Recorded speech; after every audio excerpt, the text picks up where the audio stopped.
A black couple, James and Amelia Walker, were ready to enjoy a quiet first-class flight after months of hard work. But when they stepped onto the plane, everything changed. A flight attendant, blinded by prejudice, targeted them with subtle acts of disrespect, dismissing their presence and humiliating them in front of others. Just hours later, an announcement revealed their true identities, the owners of the airline. What happened next shocked the passengers and sparked a moment of reckoning no one expected. Stay with me, this is a story you need to hear. Before we dive in, let us know in the comments where you're watching from and if this story resonates with you. Don't forget to subscribe for more powerful narratives like this one. In the heart of an airport terminal, where faces blur and lives intersect briefly yet profoundly, James Walker and his wife, Amelia, moved with a quiet grace. James, tall and broad-shouldered, wore a tailored navy suit, his polished shoes tapping a measured rhythm against the tiled floor. Amelia's dress flowed around her like a whisper, her pearl necklace catching the artificial light.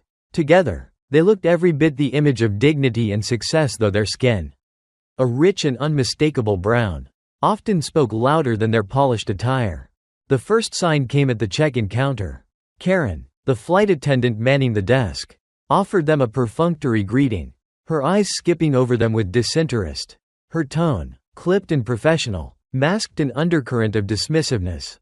"Tickets and IDs, please," she said without meeting their gaze, her manicured fingers poised over the keyboard. James handed over their documents with a warm smile. "Good afternoon. We're excited to experience Horizon Air today." Karen glanced at the IDs, her brow twitching ever so slightly as she scanned the names, James and Amelia Walker. They meant nothing to her. Her smile tightened into a mechanical grimace as she printed their boarding passes. "I hope you enjoy the flight. Next time, I'd suggest booking sooner if you want better seats." James's smile faltered. "Actually, these are first-class tickets." Karen's eyes flicked up sharply, her surprise unguarded. She forced a laugh, the kind designed to smooth over discomfort. "Of course, my mistake." She slid the tickets across the counter without apology, already waving the next customer forward. Amelia squeezed James's arm lightly, her silence urging patience. They walked away, their steps measured, their expressions unreadable. Neither spoke of the incident. It wasn't worth it. Not yet, but the seed had been planted. A familiar one. The second sign came at the security checkpoint. The line snaked forward slowly, passengers removing shoes, belts, and laptops with a collective sigh of inconvenience. When James and Amelia reached the front, a stern-faced TSA agent gestured them aside for additional screening. "Random check," he said, though his eyes lingered on their faces just a beat too long. Amelia raised an eyebrow, but James, ever the diplomat, nodded calmly. "Of course, anything we can do to make your job easier." Their carry-ons were opened, their toiletries scrutinized. A bottle of lotion drew particular attention, though it fell well within the allowed size. Passengers behind them shifted impatiently, their whispers carrying just far enough to be heard. "Why them?" one woman muttered. "Probably something in their bags." Another guessed. When the search was complete and nothing found, the agent waved them through without so much as an apology. Amelia tightened her grip on James's hand as they walked toward the gate. "You okay?" she asked softly. He nodded, but his jaw was set. "I've been worse," he said, "but it's always the same, isn't it?" By the time they reached their gate, the weight of the day had settled between them. Boarding was announced, and James and Amelia joined the line for first-class passengers. Karen reappeared, now stationed at the gate. Her smile returned, but it was the forced, toothy grin of someone playing a part. "Welcome aboard," she said, her voice a touch too bright. As James handed her their tickets, Karen glanced at their faces, then back at the tickets, her smile slipping for a fraction of a second. Once on board, the tension crystallized. The first-class cabin was sparsely populated leather seats, complimentary champagne, and a serene quiet that promised luxury. James and Amelia settled into their seats near the window, their movements deliberate. Karen appeared moments later, her voice sweet but sharp-edged. "Can I get you something to drink? Champagne, perhaps?" Amelia looked up, her eyes narrowing ever so slightly. "Water will be fine." Karen smirked, the kind of expression that said, "I expected as much." She turned on her heel, muttering something under her breath. Neither James nor Amelia missed it, though neither said a word. For most, the flight would have seemed ordinary. For James and Amelia, it was a quiet battle, a test of endurance, of grace under pressure. It was in the way Karen lingered over other passengers, chatting warmly, while barely acknowledging them. It was in the double takes from other travelers, their curiosity barely masked. It was in the way small acts, a delayed drink, a forced smile accumulated into something undeniable. The tension simmered beneath the surface, unspoken but palpable. It was the kind of prejudice that didn't shout but whispered, a constant background hum that reminded you of your place in someone else's world. But James and Amelia had learned long ago how to navigate such spaces. They spoke in quiet tones, sharing inside jokes and observations, their love a fortress against the outside world. They had come prepared for the day's challenges, though they knew that patience like love could be tested. As the plane taxied down the runway, Amelia glanced at James, her lips curving into a small, knowing smile. "They don't know who we are," she said softly. James chuckled, low and steady. "Not yet." And as the plane lifted into the sky, the storm brewing in the first-class cabin hinted at something more than turbulence. The hum of the airplane's engines provided a backdrop of restless calm, the kind that often failed to soothe the tensions of those traveling high above the clouds. James Walker leaned back in his first-class seat, the leather cool against his back, but his body remained taut, like a coiled spring. Amelia, ever composed, sat beside him, her posture perfect, her hands folded neatly in her lap. The cabin was sparsely occupied. The murmurs of fellow passengers, the polite chatter of privilege floated around them. But James and Amelia remained quiet. They didn't need to speak. The air around them buzzed with the unsaid. Karen, the flight attendant from the gate, began her service. She moved briskly, her practiced smile softening as she reached each seat. She lingered with a gray-haired couple seated across the aisle, engaging them in small talk about their destination. She poured their champagne with precision, her gestures smooth and deferential. When Karen turned toward James and Amelia, the shift in her demeanor was subtle but unmistakable. Her smile faltered, her tone flattened. She carried the same tray of drinks, but her steps seemed heavier, her presence colder. "Can I get you anything?" she asked. Her voice clipped. James glanced at Amelia, their eyes meeting briefly, a shared moment of understanding. "We'll take water, please," he said. Karen nodded, but there was no warmth in her acknowledgement. She returned a moment later, the glasses of water placed before them with an audible clink, louder than it needed to be. "Here you go," she said, before moving on without another word. James stared at the glass, condensation pooling at its base. The slight was small, so small it could have been dismissed entirely. But that was the nature of these things, wasn't it? Small, cumulative moments that piled up like stones in a satchel, weighing down one's spirit over time. Dinner service began shortly after takeoff. Karen and another attendant wheeled the cart through the aisle, offering choices of chicken or vegetarian pasta. Once again, her interactions with the other passengers were jovial, effortless. Her tone grew warmer with every exchange, her laughter a practiced melody.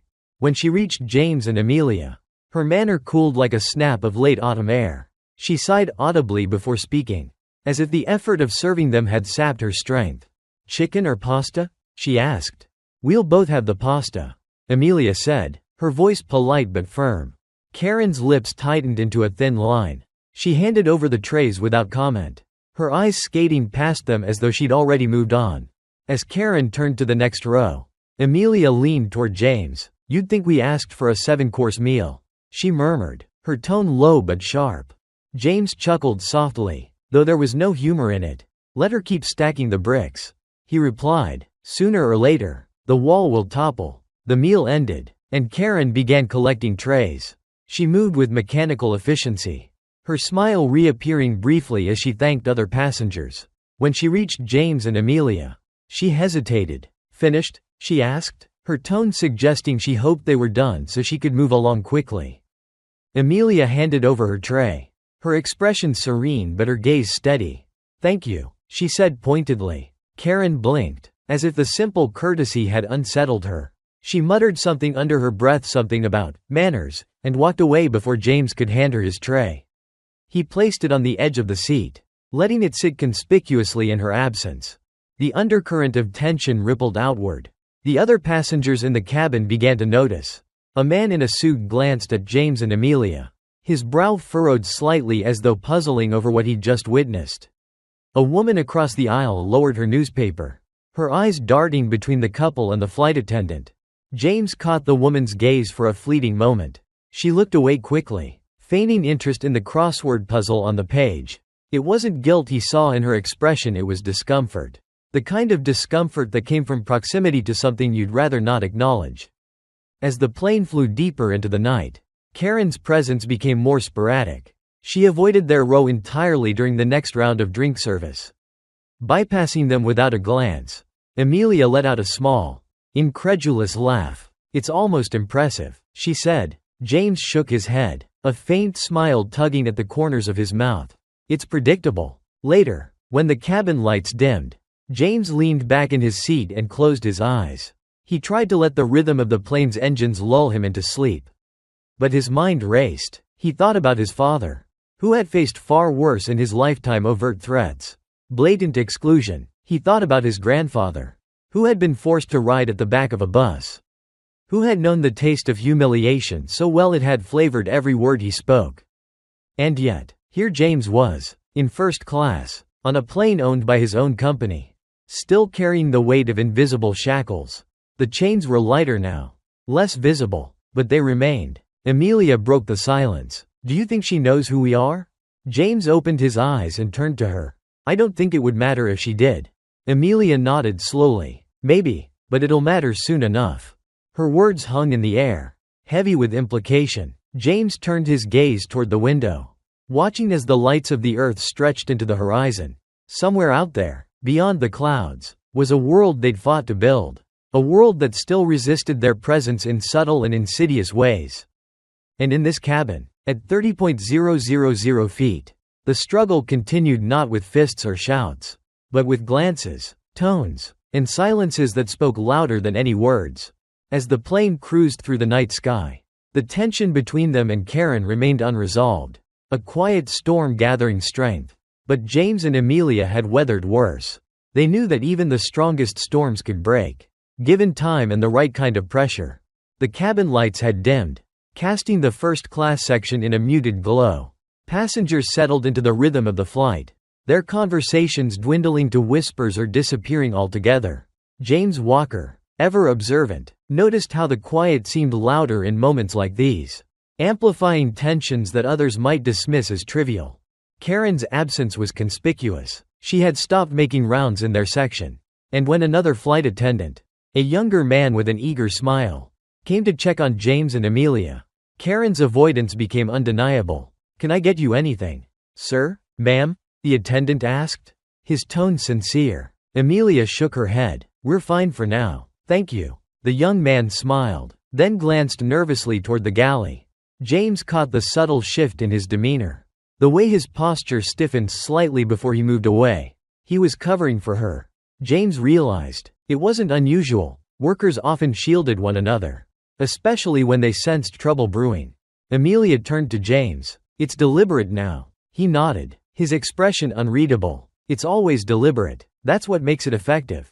Karen reappeared not long after, pushing a cart laden with drinks and snacks. Her movements were brisk, her focus pointedly on the row ahead of theirs. The older couple seated nearby leaned in to accept their refills, laughing softly as Karen handed them 2 glasses of wine with exaggerated cheer. When she reached James and Amelia, her cheer evaporated. Without asking, she set down 2 small packets of peanuts and a bottle of water on their shared tray. "No champagne left," she said, her voice flat. Amelia looked up sharply. "Is that so?" Karen hesitated, her mouth opening as if to argue. But she seemed to think better of it. "I'll check the galley," she mumbled, pushing the cart forward. James leaned back in his seat, the muscles in his jaw working silently. "Let it go," he said under his breath. Amelia turned to him, her voice low but firm. "I let it go at the counter. I let it go at security. I'm not interested in letting it go all the way to our destination." The divide in the cabin was growing palpable. A man in the row ahead, his suit pristine, glanced back at them with a fleeting look of curiosity, maybe even pity. The whispers began again, subtle but insistent, carrying the kind of unspoken judgments that could linger long after the plane had landed. "They don't look like they belong here," a voice murmured from across the aisle. "I wonder what they do," came the reply, the words heavy with presumption. James heard it all but said nothing.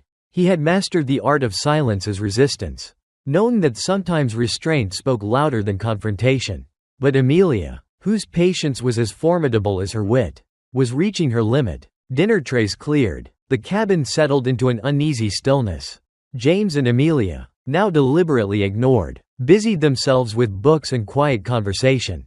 Karen avoided eye contact whenever she passed, though her presence was a reminder of the tension she had stoked. It wasn't long before she made her next move. As she approached their row, her face bore a faint smirk, one that vanished the moment she spoke. "I'll need to check your tickets," she said abruptly, her voice loud enough for nearby passengers to hear. James lowered his book slowly, his brow furrowing. "Excuse me?" Karen shifted on her feet, feigning politeness. "I just need to confirm your seat assignments." "Routine check." Amelia's mouth tightened. "You didn't ask anyone else for their tickets," she said evenly. Karen's eyes narrowed, her professionalism slipping. "I don't need to explain myself," she said curtly. James exhaled deeply, his voice calm but edged with steel. "Then I suggest you don't explain anything at all."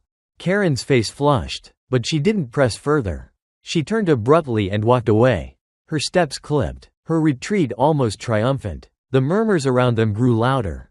The passengers were paying attention now, though no one intervened. James caught fragments of their commentary, the speculation, the judgment, the feigned ignorance. "They're overreacting," one voice said. "Maybe there's a reason," another offered. Amelia, watching the reactions, shook her head slowly. "This is the game," she said softly. "Make them the problem. Make us the disruption." James nodded, his gaze steady on the aisle. "It's a game we know how to win." The tipping point came just before the cabin lights dimmed for the night. Karen returned with a tray of drinks, her movements slow, almost hesitant. This time, her hesitation wasn't born of courtesy, it was calculated, deliberate. She stopped at their row, setting down 2 glasses of champagne without a word.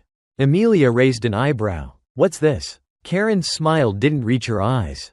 "I found more in the galley," she said, her tone stiff. "Thought you might like it." Amelia didn't touch the glass. "That's thoughtful," she said, her voice cool. "But the way you've handled yourself tonight suggests this isn't for us, it's for you." Karen's expression faltered, but before she could respond, the captain's voice crackled over the intercom, announcing the plane's descent into cruising altitude. Karen turned on her heel and hurried away, leaving the glasses untouched. As the plane hummed through the night sky, James and Amelia sat in silence, the storm beneath the surface still unresolved. The first-class cabin, so meticulously curated to offer comfort, had become a microcosm of something far larger. The other passengers had resumed their quiet conversations, their unease dissipating now that the conflict seemed to have subsided.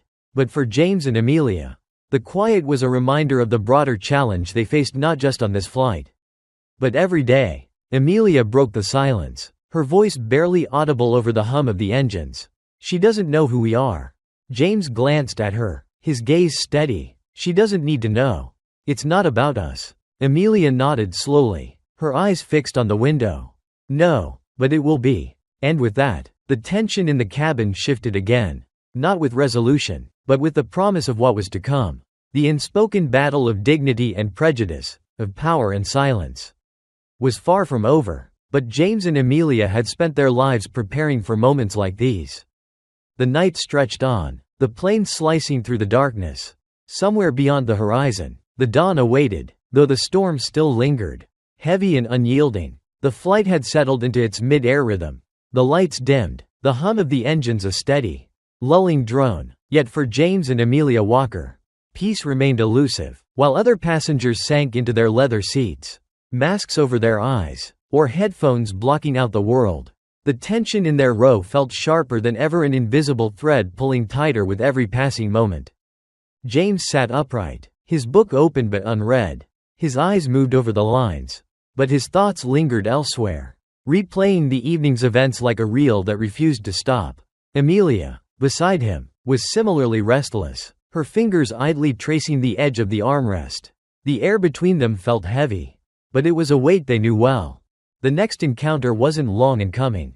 Karen returned, her movements hurried but not harried, a mask of professionalism barely concealing her discomfort. She addressed the row behind them first, offering blankets and refreshments with a bright, almost exaggerated warmth. When she reached James and Amelia, her demeanor changed. "Would you like anything else?" she asked flatly, her voice devoid of the kindness she had so freely offered to others. Amelia looked up, her gaze sharp. "We're fine," she replied, her tone clipped but polite. Karen hesitated, as if waiting for something, an objection, a complaint. When none came, she turned on her heel and moved down the aisle, her departure as abrupt as her arrival. The silence that followed was louder than the engines. The other passengers had begun to notice, though most avoided meeting James's or Amelia's gaze. It wasn't just Karen's behavior that hung in the air, it was the collective choice of those around them to remain silent, to watch but never intervene. Across the aisle, a man leaned toward his companion, whispering just loud enough to be heard. "They don't look like troublemakers," he said. His companion shrugged. "Sometimes it's not about what they do.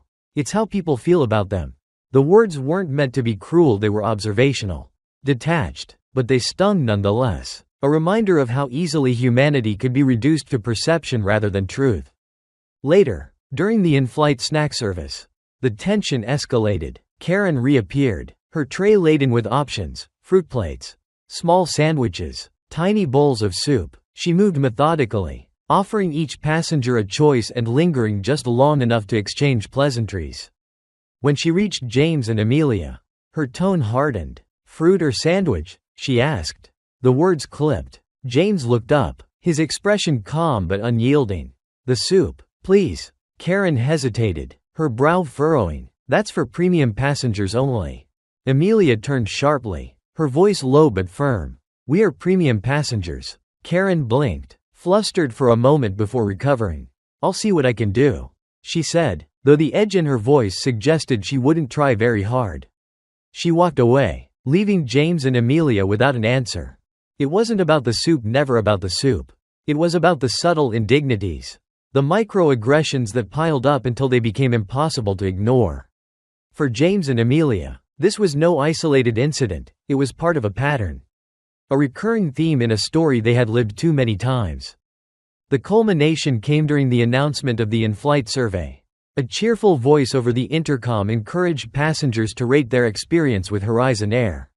Karen walked through the cabin, handing out cards to each row with a smile that didn't reach her eyes.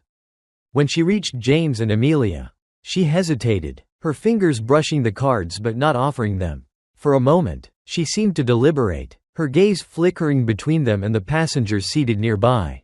Then, with a tight smile, she handed the cards over, her voice dripping with insincerity. "Make sure to let us know how we're doing," she said. Amelia accepted the card without a word, her fingers tightening around it. Karen lingered for a moment, as if daring them to respond. Before moving on to the next row, James turned to Amelia, his voice quiet but resolute. "They ask us for feedback, but they don't want to hear it." Amelia's lips pressed into a thin line. Maybe it's time they did. The tension in the cabin was palpable now, not just between James and Amelia and Karen but in the collective unease of the passengers.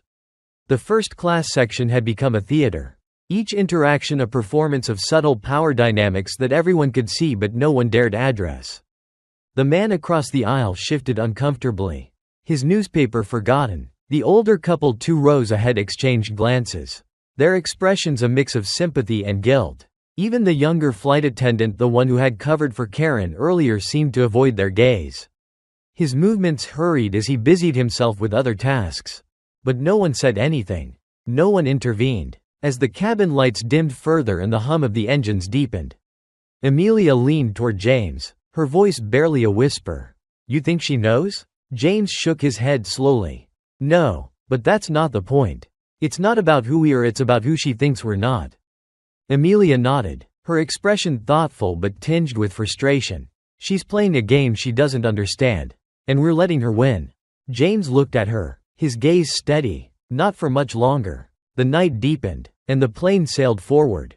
In the dim light of the cabin, James and Amelia prepared themselves not for confrontation, but for revelation. The storm beneath the surface had grown too loud to ignore. And soon, it would break. What Karen didn't know, what none of them knew, was that this flight wasn't just a test of endurance. It was a moment of reckoning. A quiet act of resistance that would ripple far beyond the confines of the first-class cabin. The game was changing, and James and Amelia Walker were no strangers to the rules. The plane hummed steadily in the night sky, the gentle turbulence hardly noticeable to most passengers.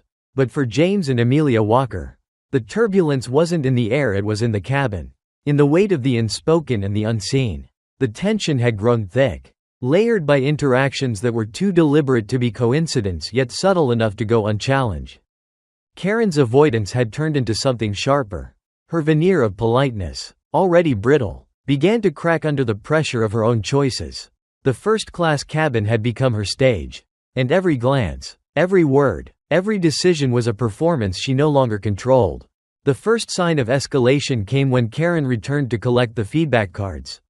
She moved through the cabin briskly, smiling and thanking passengers as they handed over their surveys. But when she reached James and Amelia, her movements slowed. She extended her hand, her smile strained. "Thank you for your feedback," she said, the words flat and rehearsed. Amelia held onto her card a moment longer than necessary, meeting Karen's gaze. "You're welcome," she said, her tone pointed. Karen faltered, a flicker of uncertainty crossing her face. She took the card and moved on quickly, but not before muttering something under her breath, too low to be clear, but loud enough to sting. James exhaled sharply, his patience fraying. "It's like she's daring us," he said quietly. Amelia leaned back in her seat, her fingers drumming softly against the armrest. "She doesn't know where the line is," she replied, "but she's going to find out." The second sign was less subtle. A few rows ahead, a white couple called for assistance with their overhead luggage. Karen appeared almost instantly, her smile returning as she helped them retrieve their bag. She stayed longer than necessary, chatting with them about their destination and their plans. When she finally turned back toward James and Amelia's row, her expression hardened. She passed by without a word, her body angled deliberately away from them. It was Amelia who broke the silence this time. "She didn't even ask if we needed anything," she said, her voice low but firm. James shook his head, a rueful smile tugging at his lips. "That's the trick, isn't it? Make it look like good service to everyone else. Make us seem ungrateful if we point it out." Amelia's gaze narrowed. "It's not just her. James, look around. They all see it." She was right. The other passengers were watching now, their glances fleeting but curious. Some looked away quickly when caught, their discomfort evident. Others pretended not to notice at all, burying themselves in their books or headphones. Across the aisle, a middle-aged man in a business suit shifted uncomfortably in his seat. He glanced at James, then away, his lips pressing into a thin line. The unspoken tension in the cabin was no longer just between the Walkers and Karen, it had spread, infecting the air like an unseen storm. The third sign came during the drink service. Karen returned, her tray of refreshments clinking softly as she moved through the cabin.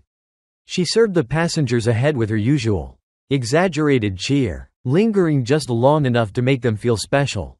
When she reached James and Amelia, her smile disappeared. She placed 2 plastic cups of water on their tray table without asking, her movements brusque. "Here you go," she said shortly, already turning away. Amelia's voice stopped her in her tracks.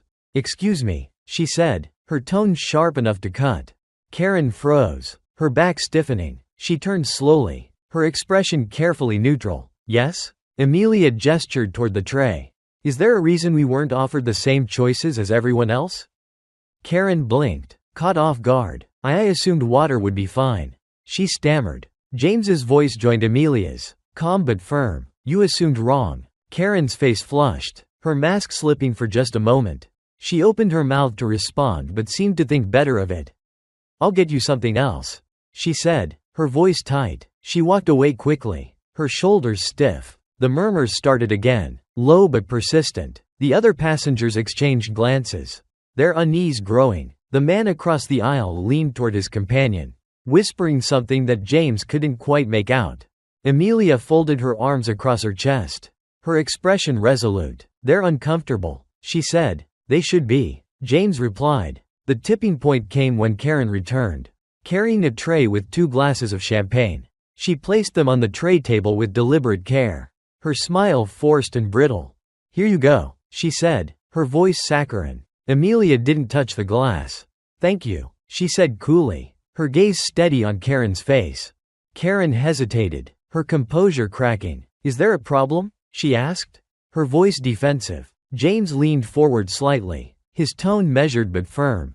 "The problem isn't the service, Karen, it's the pattern." Karen's face paled. "I don't know what you're talking about," she said quickly, her words tumbling over each other. Amelia raised an eyebrow, her expression calm but unyielding.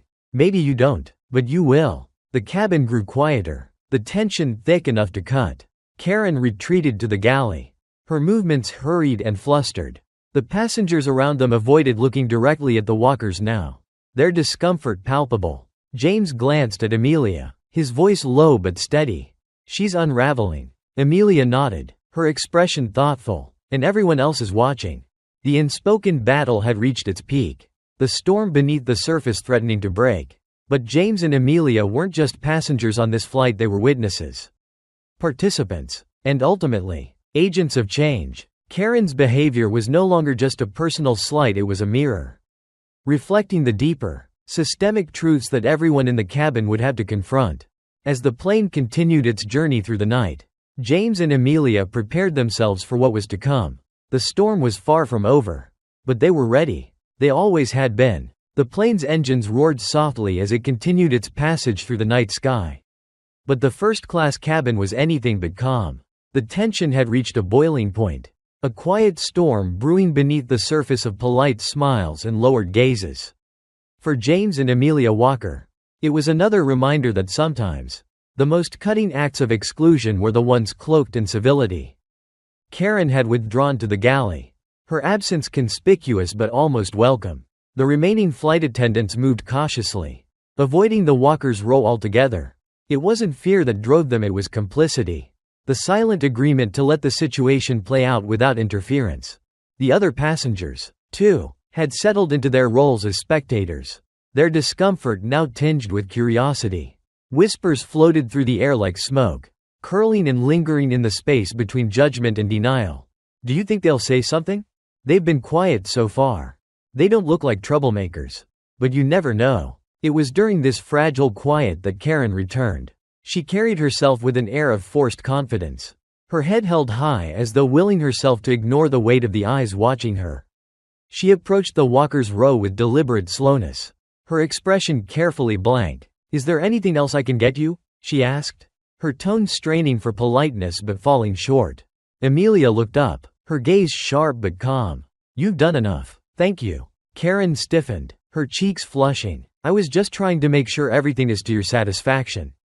James spoke then, his voice low and steady but carrying the weight of suppressed frustration. "If that were true, Karen, you wouldn't have to ask." The words hung in the air, their meaning unmistakable. For a moment, Karen seemed to waver, her carefully constructed mask slipping. Then, as though regaining her footing, she straightened. "I don't know what you mean," she said, her voice defensive now. Amelia leaned forward slightly, her tone measured but firm. "You do. You just don't want to admit it." The exchange had caught the attention of the entire cabin. Passengers shifted in their seats, their gazes darting between Karen and the walkers. The tension was no longer subtle, it was palpable, a living thing that demanded acknowledgement. Karen's composure faltered further. Her movements were stiff as she adjusted the tray in her hands, her knuckles whitening as she gripped its edges. "If you're unhappy with the service, I can have someone else assist you," she said, her words clipped. James raised an eyebrow. "And would that solve the problem? Or just move it somewhere else?" The question landed like a stone, and Karen visibly flinched. She opened her mouth to respond, but no words came. Instead, she turned abruptly and walked away, retreating to the galley once more. The silence that followed was deafening. Amelia glanced around the cabin, her eyes sweeping over the other passengers. No one met her gaze. They looked away, suddenly interested in the contents of their books or the in-flight entertainment. "They see it," Amelia said quietly. James nodded. "They've always seen it, but seeing and acting are two different things." The quiet was broken moments later by an announcement over the intercom. The captain's voice, calm and authoritative, filled the cabin. "Ladies and gentlemen, I hope you're enjoying your flight. I just wanted to let you know that we're fortunate to have some very special guests on board tonight, James and Amelia Walker, the owners of Horizon Air." The cabin seemed to exhale all at once, the weight of collective realization settling over the passengers like a heavy blanket. Heads turned toward the Walkers, their expressions shifting from curiosity to shock to something that resembled guilt. Amelia smiled faintly, the kind of smile that didn't quite reach her eyes. "Well," she said softly, "I guess the secret's out." James chuckled, low and steady. "About time." Karen reappeared moments later, her face pale and her movements hurried. She stopped at the Walker's row, her hands clasped tightly in front of her. The confident facade she had worn earlier was gone, replaced by an expression of thinly veiled panic. She began, then faltered. She took a deep breath and started again. "I didn't realize who you were. I want to apologize for." James held up a hand, stopping her mid-sentence. "Stop," he said, his tone even but firm. "This isn't about who we are. It's about who you are. And who you decided we were before you even knew our names."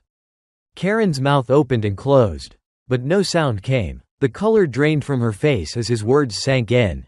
Amelia leaned back in her seat, her expression calm but unyielding. "We don't need your apology, Karen. What we need is for you to think about how you treat people. Not just us, everyone." Karen nodded quickly, her movements jerky. "I understand. I'll do better." James met her gaze, his eyes steady. "I hope so. Because this isn't just a bad day for you, it's a choice. And choices have consequences." As Karen walked away, the cabin remained eerily quiet. The other passengers seemed to hold their breath, their unease now tinged with something deeper: shame, perhaps, or the realization of their own complicity. Amelia turned to James, her voice soft. "Do you think she'll change?" James shrugged, his expression thoughtful. "She might, but whether she does or doesn't isn't the point." Amelia nodded slowly, understanding what he meant. The battle wasn't about Karen. Not entirely. It was about the system that allowed her behavior to flourish, the silent agreements that made it acceptable. And as the plane continued its journey through the night, James and Amelia knew that this moment, however small, had planted a seed. Whether it would grow into something meaningful was a question only time could answer. But for now, they sat back, their dignity intact, the quiet storm in the cabin finally beginning to settle. The cabin remained steeped in silence, the kind of silence that comes only after an unspoken truth has been unearthed. Passengers avoided looking directly at James and Amelia Walker, though their unease was palpable. Every now and then, someone would steal a glance, quickly returning to their magazines or screens when caught. Karen had disappeared into the galley, her absence conspicuous and her steps unheard. But her shadow lingered. It wasn't just her actions or her words, it was what she represented. She was a vessel for something larger, something systemic, that everyone in the cabin now had to wrestle with, even if they didn't have the language to name it. James leaned back in his seat, his hands resting on the armrests, his face calm, but Amelia knew better. She saw the tension in his shoulders, the way his fingers drummed softly against the leather. For all his composure, he carried the weight of the moment like a stone pressed against his chest.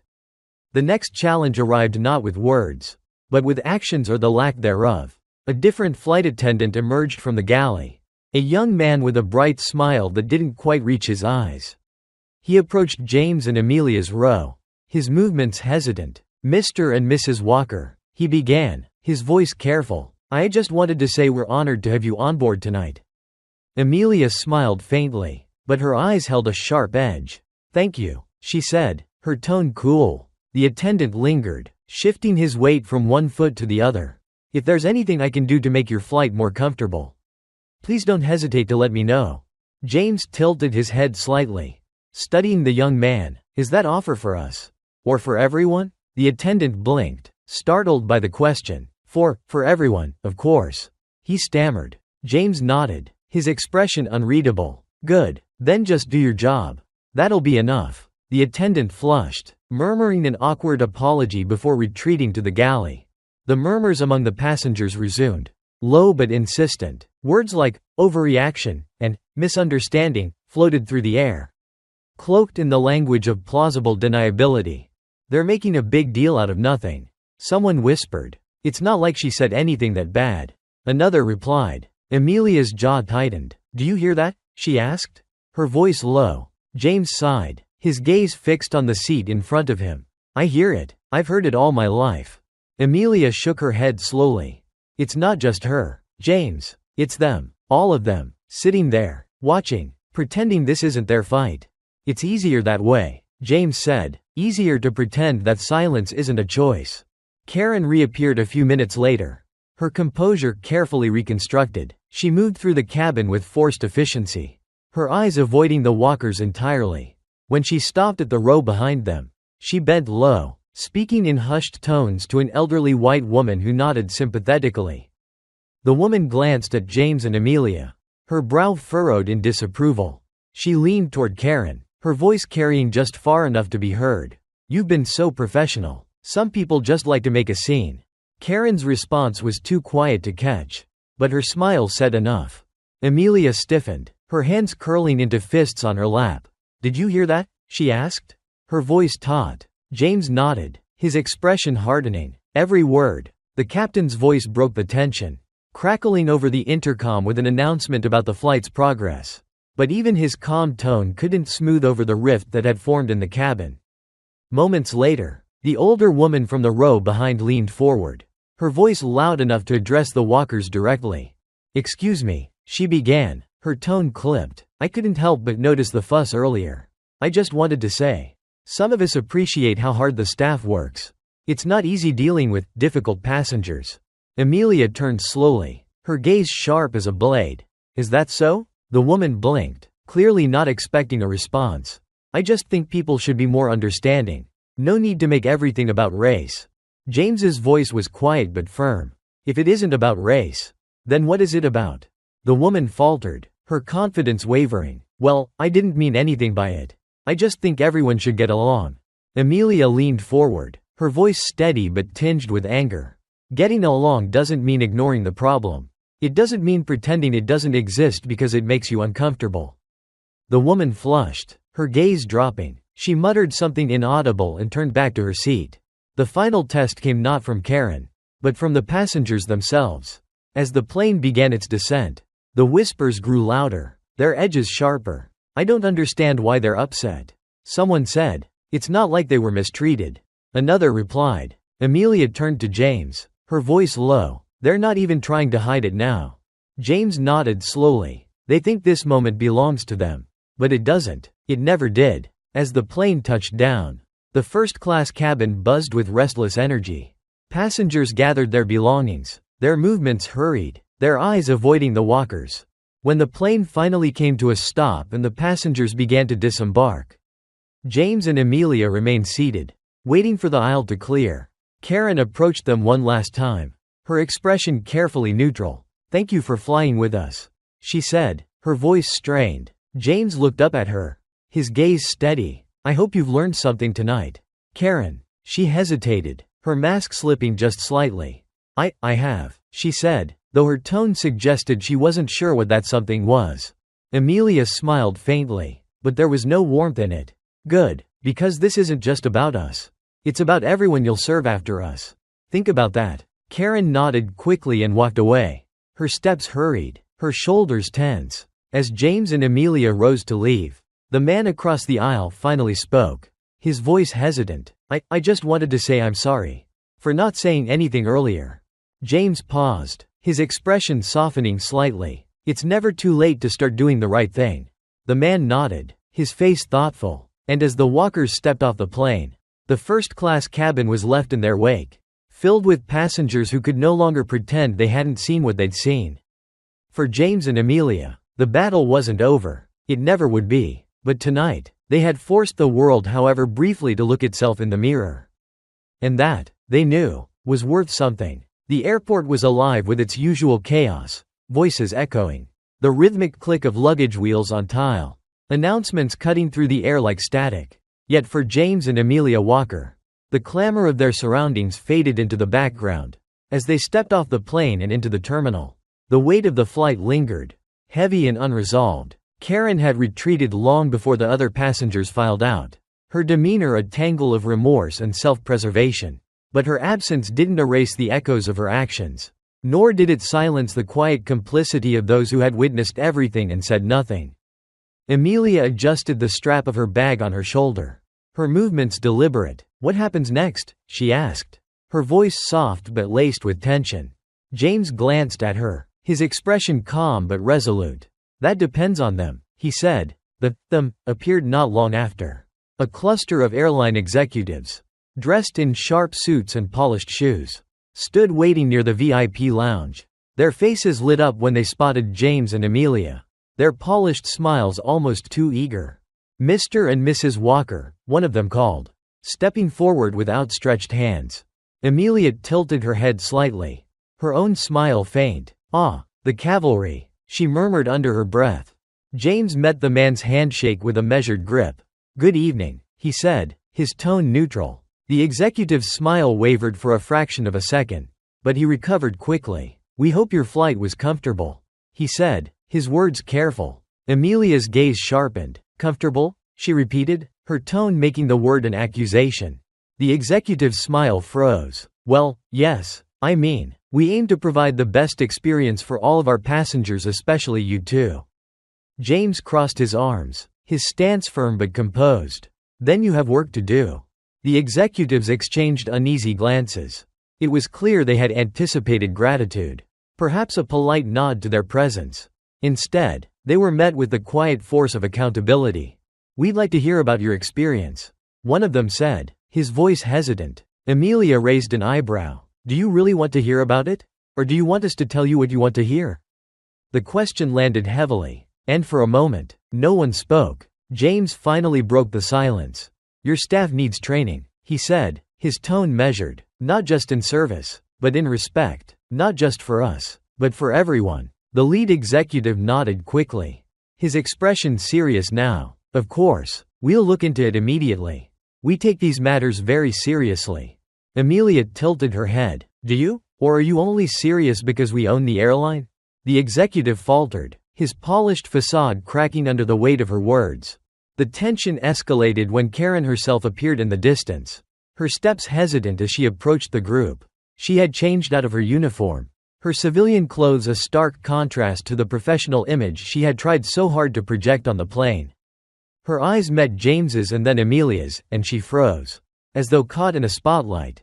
The executives noticed her too, their gazes narrowing. "Karen," one of them said, his voice clipped, "we were just discussing the flight."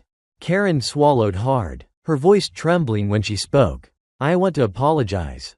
Again, for everything." Amelia regarded her coolly, her expression unreadable. "Do you know what you're apologizing for?" Karen blinked, her mouth opening and closing as though searching for the right words. I was unprofessional. I let my assumptions, my biases, affect how I treated you." James stepped closer, his gaze steady. "And what would you have done if we weren't the owners? If we were just another black couple in first class?" Karen's face reddened, her hands twisting nervously in front of her. "I don't know," she admitted. "That's the problem," Amelia said sharply. The crowd around them had grown. Passengers and staff lingered just within earshot, their curiosity piqued by the quiet confrontation unfolding before them. The tension in the air was no longer confined to a single conversation, it had expanded. Drawing everyone in, James turned to the executives, his voice calm but commanding. "This isn't just about one flight attendant. It's about the culture you've created, the culture you've allowed to persist." The lead executive straightened, his jaw tightening. "We'll take immediate action," he said. "Karen's behavior will be addressed, and we'll ensure that our training programs are updated to prevent this from happening again." James nodded slowly. "See that you do, because if it happens again, we won't just be passengers. We'll be your loudest critics." Karen shifted uncomfortably, her gaze fixed on the floor. "I really am sorry," she said softly. Amelia sighed, her expression softening just slightly. "Karen, it's not enough to be sorry. You have to be better. Not for us, for yourself. And for the next person who looks like us." Karen nodded, her eyes glistening with unshed tears. "I will, I promise." Amelia studied her for a long moment before turning away. "I hope you mean that," she said quietly. As James and Amelia walked toward the VIP lounge, the murmurs of the crowd followed them. Some voices were critical, others contemplative, but all carried the weight of an uncomfortable truth. The world was watching, and it could no longer look away. Inside the lounge, the tension began to ease, but the memory of the flight remained fresh. James poured himself a glass of water, his movements deliberate, his thoughts heavy. "Do you think anything will change?" Amelia asked, her voice breaking the silence. James looked at her, his expression thoughtful. "Change is slow. It's messy, but it starts with moments like this." Amelia nodded, her gaze distant. "One moment at a time." James raised his glass in a silent toast. One moment at a time. As they sat together, the world beyond the lounge continued to turn. The challenges they faced weren't new, and they weren't over. But for now, they had taken one step forward, a small but meaningful step in a journey that was far from finished. And as the night deepened, the storm that had followed them began to dissipate, leaving behind the quiet promise of a new day.